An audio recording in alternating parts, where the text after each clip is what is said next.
ස්තුතියි නාම සමාජ පක්ෂයේ එදා අපිත් පළමුවෙන්ම මේ මුරුගලෙස අධිකරණ සභාවේ ලේකම්තුමාට පාර දීලා මේ ලෙසට ප්‍රශ්නය උත්තර කිරීම ගැන අපි හරේ මේ රජයේ ලා දක්නකොට රජයේ මේකට සම්බන්ධ බව ඉතාම පැහැදිලි. මහින්ද රාජ්‍යයේ රාජ්‍ය ත්‍රස්තවාදයේ විසින් මේක කළා කියන එක ගැන අපිට නම් කිසිම සැකයක් නැහැ. මොකද මේ ලේකම්තුමා නිර්භාවයව අධිකරණයට මේ රජය දේශපාලනික වශයෙන් මැදිහත් වෙලා කටයුතු කරන බව කියලා රටට ප්‍රකාශයක් කිරීමෙන් ඒ සත්‍ය හෙළිදරව් කළා විශාල ආందోලනයක් ඇති කරලා තියෙන වෙලාවක මේක අනිවාර්යයෙන්ම රාජ්‍ය ත්‍රස්තවාදයේ ඉවරක් හැටියට අපිට පිළිගන්න වෙනවා. ඒ වගේම සහෝදරවරුනි මේ රජය බලයට ආවේ නිර්ධන පන්තිය ගොවි ජනතාව පීඩිත ජනතාව නියෝජනය කරමින් එම් තමයි ඒගොල්ලෝ ප්‍රකාශ කළේ. බණ්ඩාරනායක සමාජවාදයේ වෙනුවෙන් මහින්ද මැතිදු ඉදා බෙනීටියා ජීවිත සහෝදරයාගේ ඊටාම කීකරු ගෝලයා හැටියට තමයි විමල් වීරවංශ මැතිදු තමන්ගේ සමාජවාදී ගමන ඉදිරියට යන බව කිව්වේ. ඒ වගේම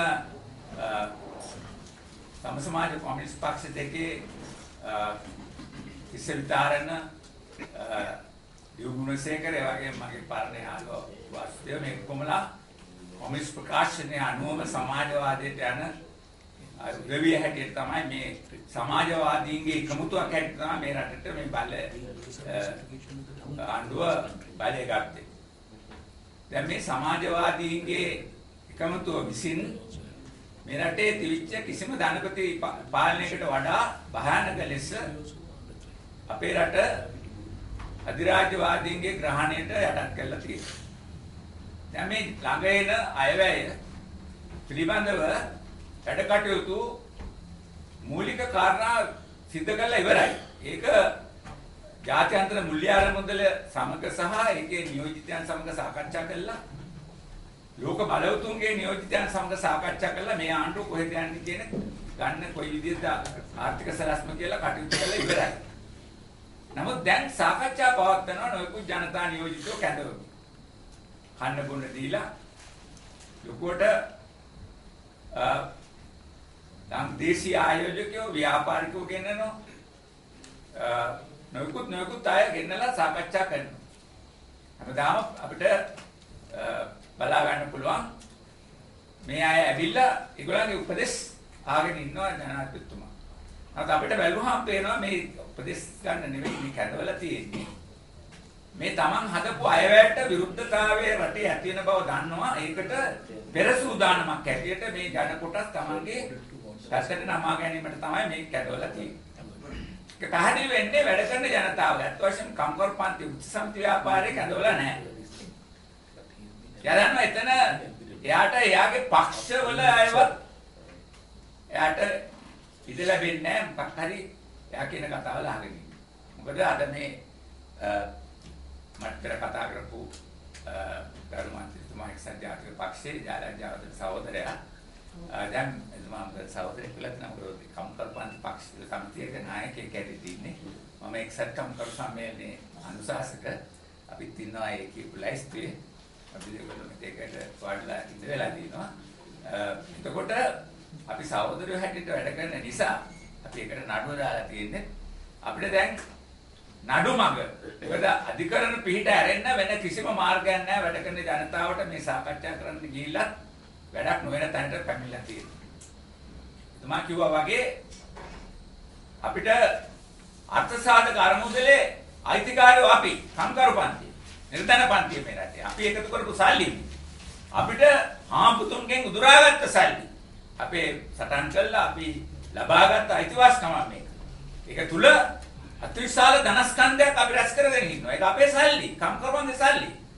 මේ සල්ලි ආයෝජනය කරන්න ඉතාම පැහැදිලි නීති ඒ කාලේ සුබසාධන රාජ්‍ය යටතේ තීන්දුව කළා දුන්නට අද ඒවම් වෙනස් කළා හිතුවක්කාර විදියට. අයිතිකාරයන්ට දන්වන්නේ නැතුව අයිතිකාරව අපි වැඩගෙන යනවා. මේගොල්ලෝ නීති හදාගෙන ඒක මංකොල්ල කාලා ඕන හැටියට පාඩම් කරනවා. ඒගොල්ලන්ගේ මේ රජ ගමන වෙනුවෙන් 100%ක් වුණ මේ රටේ ධනපති පන්තියේ ඉහළ කොට්ටාස හොර ධනපතියෝ ඒගොල්ලන්ගේ වමනාවන් වෙනුවෙන් මේ අපේ සල්ලි ටික වේදම් කරන්න තමයි ලෑස්ති කරගෙන යන්නේ. දැන් ඒක අපිට අයිතියක් තියෙනවා අහන්න ගාවිට ගිහිල්ලා මොන නීති යටතේද මේක කරන්නේ? මොකද අත්සාධක අරමුදල අපේ අරමුදල අපි දැනගන්න ඕන කොහොමද මේක රටේ පාවිච්චි වෙන්නේ කියලා. ඒගොල්ලන්ට කාටවත් උන හැටියට ඒක පාවිච්චි කරන්න බෑ. ඒසයි නඩුවට ඉතාම පැහැදිලි එක්සත් කම්කරු සම්මේලනයේ දින ජාතික සහෝදරයන් ඒ සම්බන්ධයෙන් දැනුවත් කරලා තියෙනවා අපේ සමිතිය. මේ විදිහට අපි ඒකාබද්ධව මේ පියවර ගන්න සිද්ධ වෙලා තියෙනවා. ඒක එක. අනිත් පැත්තේ ජාතික සහෝදරයන් කිව්වාගේ මේ ජීවනාංක දර්ශකය මේ රටේ උද්දමනයේ අනුව අපේ ජීවන බර කොච්චරද කියලා ප්‍රකාශ කරන්නේ ජීවනාංක දර්ශකයෙන් තුලින්. ඒක තුලින් තමයි මේ වැඩි වෙනකොට අපිට මෙච්චර ප්‍රමාණයක මුදලක් දැන් අවශ්‍ය වෙනවා කියලා කියන්න පුළුවන් ශක්තිය ලැබෙන්නේ. ආණ්ඩුව නිල වශයෙන් බැඳිලා ඉන්නවා මේ දර්ශකයේ ප්‍රකාශයට පත් කරන්නේ. මෑතදී මේ ගැන ලොකු ගවේෂණයක් කළා මේ දර්ශක වැරදියට තියෙන ආහු ගාලා ලොකු ආందోලනයක් කළා අලුත් විදියට නූතන තාක්ෂණය යොදලා දර්ශකය හදලා තියෙනවා. හදලා තියුණාට ඒක කැසට් කරන්නේ. කැසට් කරන්නේ නැති වුණාම මොකද වෙන්නේ? දර්ශකය ඕන හැටියට හාම්පුතුන්ට කියන්න පුළුවන්. හාම්පුතුන්ට ඉඩ දීලා තිනවා දර්ශකය මොකද්ද කියලා අර්ථයක් ගන්න. ඒ අනුව හාම්පුතුන්ගේ වමනාව තමයි මේ හිටපු කම්කරු ඇමතිතුමා අපිට කරන්නේ. මතක තියාගන්න මහින්ද රාජපක්ෂ කම්කරු ඇමති ඒ කාලේ කම්කරුවන්ගේ ප්‍රඥාප්තිය හදන්න මුල් වෙලා ලොකුවට පොළවේ හැපුණා. චන්ද්‍රිකා මැතිණියව අයින් කළා ධම්ම දීවර අමාත්‍යාංශයට මූදට විසිකලා. එතකොට ඇවිල්ලා පපුවට ගහලා අපිට කිව්වා අයියෝ සහෝදරයා මම මේ කම්කරු ඇමති හැටියට ප්‍රඥාප්තිය ගෙනියන්න ඉන්නකොට බලන්න මේ චන්ද්‍රිකා කරපු වැඩේ මේකට විරුද්ධව කතා කරන්න කියලා අපිට කොට කම්කරු පන්තියේ නියෝජිතයන්ට ඇවිල්ලා කිව්වා. අපි ඒ කාලේ විශ්වාස කළා මෙයා කියන කතාවල් වාගෙට හරි විශ්වාස කළා. අද වෙනකොට පේනවා කොච්චර පට බුරු කාර්යයක්ද මෙයා කියලා. එහෙම කම්කරු නායකයා චන්ද්‍රිකා මැතිණියට කියපු අවලාද එයාව කම්කරු පන්ති කම්කරු අමිතිකමින් අස් කළා මාළු අල්ලන්න දැම්මම ආව කියලා කෑකෝ ගහපු මිනිස්සයා අද කම්කරු ඇමති අද ජනාධිපති වෙලා කම්කරු පන්ති මූලික අවශ්‍යතාවය වෙන ජීවනාංක දර්ශකයේ ප්‍රාසිතපත් කිරීමක් නවත්තලා තියෙනවා. මේ ආණ්ඩුව සමාජවාදය ගැන කතා කරපු ආණ්ඩුව සෑම රාජ්‍ය සුබසාධනයක්ම කප්පාදු කළා. ජාත්‍යන්තර මුල්‍ය ආරමුදල ලෝක ධනපති පන්තිය ගෝලීය බලවතුන් කියන විදිහට නිදහස් අධ්‍යාපනය කප්පාදු කළා. ඒ වෙනුවෙන් අතිවිශාල සටනක් ඇදලා තියෙනවා. විශ්වවිද්‍යාල ආචාර්යවරු හා ශිෂ්‍යයා හා අනිකුත් සේවකයෝ එකතු වෙලා. මුළු මහත් සමාජයේම කලම්බගෙන මේ ප්‍රශ්නේ මතුවලා තිබෙනවා. මොකද අධ්‍යාපනයේ කැපුවාම අපේ දරුවන්ගේ අධ්‍යාපනය මේ විදිහට කප්පාදු කළා විශ්වවිද්‍යාලවල තත්ත්වය බාධු කළා දැම්මම අපේ ළමයින්ගේ අධ්‍යාපනය අවසාන වෙලා යනවා. රාජ්‍ය අධ්‍යාපනය අවසාන වෙලා යනවා. පෞද්ගලික අධ්‍යාපනය එන්න ශක්තිමත් කළා. රජයේ වියදමින් පෞද්ගලික අධ්‍යාපනය සරුසාර කිරීම තමයි මේ සමාජවාදී එකමුතුව කරගෙන යන්නේ. ඒක උඩින් ඉදිරි කාලයේදී ඒගොල්ලන්ගේ දරුවෝ ඉහළ පන්තියේ දරුවෝ 100%ක් ඉන්න ප්‍රභූ ධනපති පන්තියේ අය ඒගොල්ලන්ගේ දරුවෝ ඔක්ස්ෆර්ඩ් කේම්බ්‍රිජ් ගිහිල්ලා රෝඩ් ලෝකෙ වටේ ගිහිල්ලා ඉගෙනගෙන ඇවිල්ලා ඒගොල්ලෝ පාලකයෝ වෙයි. අපේ දරුවෝ ගස් බඩ ගන්න, ගස් ගෙඩි කඩන්න, වෙරළේ ගිහිල්ලා අවුවේ වේලිලා දැලක් අදින්න වෙලාවට ඒකේ දැල අදින්න සහභාගී වෙලා රෙදි හොදන්න, කසල සුද්ධ කරන්න ඒවට තමයි අපේ දරුවන්ට අනාගතයක් තියෙන්නේ. ඒතකොට මේක මේ සමාජවාදයට යනවා කියපු රට අර පරණ වැඩවසම් යුගයට ඇදගෙන යාමක් තමයි මේගොල්ලෝ මේ නිදහස් අධ්‍යාපනයේ කප්පාදුවෙන් කරන්නේ. අද ඒ තත්ත්වයයි තියෙන්නේ. සෞඛ්‍ය සම්පූර්ණයෙන් ජාවාරංකාරයන්ට බාර දීලා තියෙනවා. ජාත්‍යන්තර ඖෂධ සංවිධාන ඖෂධ සංගම් වල කොන්ත්‍රාත් කරන එක තමයි වෛද්‍ය රජයේ මේ සෞඛ්‍ය අමාත්‍යාංශය කරන්නේ. අද හොරු කවුද කියලා අල්ලගත්තත් හොරුන්ට තීන්දුවක් දෙන්නේ නැහැ, නඩුවක් නැහැ. හොරකම යනවා. අද අතන නිදහස් සෞඛ්‍ය සේවයක් නැහැ. ඔක්කොම රජයේ ස්පිතාලෙට ගියත් රජයේ ස්පිතාලේ ඔක්කොම අපි පෞද්ගලිකව කරගන්නවා. මෙතන ජෙනරල් හොස්පිටල් එක කොයි එකද පෞද්ගලික හොස්පිටල් එක කොයි එකද කියලා හොයාගන්නත් බැහැ මෙතන ගියා. දාලා තියෙන බෝඩ් එකක් බැලුවාම ඒක තමයි මේ ලංකාවේ මේ ප්‍රධාන හොස්පිටල් එක කියලා හිතනවා. බැලුවාම ඇතුළට ගියාම මේක පෞද්ගලික ස්පිතාලය. වැරදිලා යන්න පුළුවන්. ඒ තරම් කිට්ටුවට ගෙනලා සම්බන්ධ කරලා තියෙනවා. එතකොට මේ විදිහට අධ්‍යාපනය සෞඛ්‍ය විනාශ කරලා තියෙනවා. අමතර අයිතිවාසිකම් හැටියට කිව්ච අපිට මේ අපේ අර්ථසාධකාර මුදල සමෘද්ධිය ඒ පොදු ජනතාවට ලබා දෙච්ච සමෘද්ධිය අද කප්පාදු කළා. අද දාලා තින අලුත් පනතක් යටතට දිවි නැගුම. ඒක යටතේ එක පැත්තකින් මේ රටේ සමෘද්ධිය ලබාගත් ජනතාවගේ සමෘද්ධිය විනාශ කළා දාලා ඒ ගෙවීම් නතර කිරීම සඳහා සැලැස්ම දානවා අමතරව අනිත් පැත්තේ ඒක මේ රටේ 13 වෙනි වස්තා සංශෝධනය කපාදු කිරීමක් හැටියට තමයි ක්‍රියාත්මක වෙන්නේ. 13 වෙනි වස්තා සංශෝධනය අනුව පළාත් සභාව යටතට තමයි සමාජ සංරක්ෂණය තියෙන්නේ. සමාජ සේවාවල් තියෙන්නේ.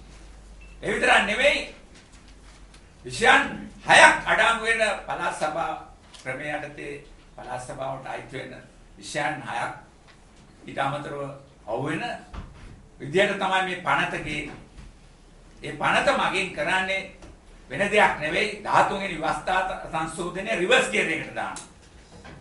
දැන් 13 ප්ලස් දෙනවා කියපුවා 13 මයිනස් උත් නෙවෙයි 13 රිවර්ස්. කොහොම ආපස්සට කපලා බලය කඩු කිරීමක් තමයි මේක කරන්නේ. 13 වෙනි වස්තා සංශෝධනයේ බලතල විශාල ප්‍රමාණයක් අයින් කිරීමට තමයි මේකට මැදිහත් වෙන්නේ. මේක මැදිහත් වෙලා කොහොමද කරන්නේ? පළාත් සභාවට ගිහිල්ලා අහලා එන්න කියලා අධිකරණයෙන් කිව්වම ඒගොල්ලන් හිංචයි ඉන්න ඔක්කොම ඩාට උස්සලා අස්සන් අරගත්තා. උතුරේ ගන්න බෑ. උතුරේ පළාත් සභාව ඡන්දය තියුවොත් පරදිනවා. ඡන්දය තියලා ඒගොල්ලන්ගෙන් ආන්න ගියේ නෑ. ආන්න ගියා නම් අනිවාර්යෙන් පරදිනවා. ඒ නිසා ඡන්දය නැතුව ඒගොල්ලෝ දාපු හමුදාන්නේ ධාරියකින් අස්සන අරගෙන මේක ක්‍රියාත්මක කරන්න හදනවා. සම්පූර්ණ නීති විරෝධී, යුක්ති විරෝධී, මනුෂ්‍යත්වයට නිග්‍රහ කරන ක්‍රියාමාර්ගයක් තමයි අරන් තියෙන්නේ. සම්පූර්ණ දෙමළ ජනතාව නැවත සැරයක් මේ රටේ ප්‍රශ්න විසඳ ගන්න කිසිම ඉඩක් නැහැ. අපේ අයිතිවාසිකම් විනාශ කරනවා. අපේ අනන්‍යතාවය විනාශ කරනවා. නිසා අපිට ආයුධ සන්නද්ධ අරගලයක් කරන වෙන මොකවත් නැහැ කියන තැනට තල්ලු කරන්න තමයි මේ දිවි නැගුම ගෙනල්ලා තියෙන්නේ. උඹට ඇල්ල කියනවා උඹලට කිසිද අයිතිවාසිකමක් නැහැ. දෙන්නෙත් නැහැ. 13 වෙනි වස්තා සංශෝධනයේ තියෙන එකේ කපලා දානවා අපි කියන එක එලිමහනේ කතා ප්‍රකාශ කිරීමක් තමයි මේක ඇල්ලලා තියෙන්නේ. මේක අද ලෝකේ මේගොල්ලන්ගේ හාම්පුතුන්ට දරුවෝ දිරව ගන්න බැරි ගෙඩියා. මොකද ක්ලින්ටන් නෝන මහත්තයා ඊළඟට කියලා තිනවා LLRC වාර්තාවේ ඒවා ක්‍රියාත්මක කරන්නේ නැත්නම් අපිට බරපතල ප්‍රශ්නයක් මතුවෙනවා කියලා. ඒගොල්ලෝ LLRC එක ක්‍රියාත්මක කරයි කියලා බලාගෙන ඉන්නවා මේ ගෝලයා. ඒගොල්ලෝ උරතලේට ඇති දැඩි කරන මේ ගෝලයා ඒගොල්ලන්. ඒගොල්ලන් කියන දේ කරන එක්කෙනා මේ ආර්ථික පැත්තේ. ඒගොල්ලෝ කියන විදිහට නිදහස් අධ්‍යාපනය කපනවා. ඒගොල්ලෝ කියන විදිහට කම්කරුවන්ගේ අයිතිවාසිකම් කප්පාදු කරනවා. ඒගොල්ලෝ කියන විදිහට අර්ථසත්කාර මුදල හොරකම් කරනවා. එමෙ කෙනා මේ ටිකක් කරලා දෙමළ ජනතාවත් එක්ක සම්දානයක් හදාගන්න කියලා හිතයි. නෑ. ඒක කරන්න ලෑස්ති නෑ කියන එක අද පැහැදිලිලා අද මේ රජයට ඒ පැත්තේ හාම්පුතුන්ගෙනුත් කිසි අද අවබෝධයක් නැති වෙන තැනට ගමන් කරන්නේ. ඒ නිසා අපිට පැහැදිලිව පේනවා මේ ආණ්ඩුව මේ රටේ තිබුණ හැම ආණ්ඩුවකටම වඩා ප්‍රතිගාමී පියවර ගන්න පරදේශකාරයන්ට යටත්ව පරගැති තීන්දුව ගන්න මේ රටේ නිදහස ප්‍රජාතන්ත්‍රවාදය නැති කරන ආණ්ඩුවක් බවට පත් වෙලා ඉන්නේ. විමල් වීරවංශ මැතිතු කියලා තිබුණා මේ අස්ථාවර කරන්න යනවා මේ ආණ්ඩුව අස්ථාවර කරන්න කටයුතු කරන පිරිසක් ඉන්නවලු කුමන්ත්‍රණකාරයෝ. ඒක වන්තනකාරෝ කුටි සංවිධානයත් එක්ක මිත්‍ර අය. මේ නම් කියනකොට කුටි සංවිධානයට මිත්‍ර කිව්ව ගමන් වික්‍රම බාහුගේ නම තියෙනවා. එතකොට මානි කණිසගේ නම ඉන්නවා. ඊයේ ඔක කියනකොට සංස්කෘතිය රනිල් වික්‍රමසිංහ මැතිතුමා කොයි මගේ නම දාන්නකො මං ඉන්නවා ඔක කියලා. ඉන්නනේ දාගන්න. ඒකට දැන් මේක මම විතරක් නෙවෙයි මට විතරක් නෙවෙයි කුණු විතර ගහන්න ඕන නැහැ ඉතින් ඔක්කොටම ගහන්න වෙනවා අන්තිමට විශ්වවිද්‍යාල ආචාර්ය මණ්ඩලයට ගහන්න ඕන සම්පර්ක පන්තියේ සියලු නායකයන්ට ගහන්න ඕන කුණු විතර මොකද ඔක්කොම කොටින්ගේ තමයි වැඩ. දැන් මේ කොටි ඔක්කොම ඒකට උතුරේ TN එක විතරක් නෙවෙයි කොටි. සත්‍යාතික පක්ෂයේ කොටි, මනමේන්ද්‍ර කොටි, ඔක්කොම කොටි. කොටි නැත්තේ කවුද? විමල් වීරවංශයි චාම්පිකරණක විතරයි කොටි නැත්තේ. එනේ ඉතින් බලබලලා රටේ. මොකද අපි කොටි නෙවෙයි 90ක් කොටි රටේ. ඉතින් මේ වගේ විහිළු අස්ථාවර කරන්න මේ රටේ මේ පක්ෂය මේ ආණ්ඩුව අස්ථාවර කරන්න අපි මොකවත් කරන්න ඕනේ නැහැ. ඒගොල්ලෝම අස්ථාවරයි. 101ක් ඉන්න ජනතාව වෙනුවෙන් පෙනී ඉන්න ආණ්ඩුවක් අස්ථාවරයි. 101ක් මංකොල්ලකාරයෝ හොරු රට ගසා ගන්නවා. බලහත්කාරයෙන් ඉඩම් මුදර ගන්නවා. එයාගේ විශාල ආයතා ක්‍රියා කරන ප්‍රධාන ප්‍රතිපන්තියේ කොට්ටාසයක් විතරයි මේ ආණ්ඩුවත් තියෙන්නේ. එතකොට මේ ආණ්ඩුවට විරුද්ධව ආය අස්ථාවර කරන්න වෙනත් කවුරුවත් ඕනේ නැහැ. ජනතාවම අස්ථාවර කරනවා. ඒ නිසා ඉදිරි කාලයේ අස්ථාවරත්වයේ තත්ත්වයේ රඟ දක්වන්න ඉදිරියේදී ක්‍රියා කරයි. අපි ඒකේ බලා ඉන්න තැන තමයි අපි ඉන්න වෙලා තියෙන්නේ. ඒ නිසා මේ වගේ ප්‍රකාශ කරන මේ ආණ්ඩුවේ සියලු කාරණා හෙලා දකිමින් අපි සත්‍ය ඉදිරියට යන බව ප්‍රකාශ කරමින් මම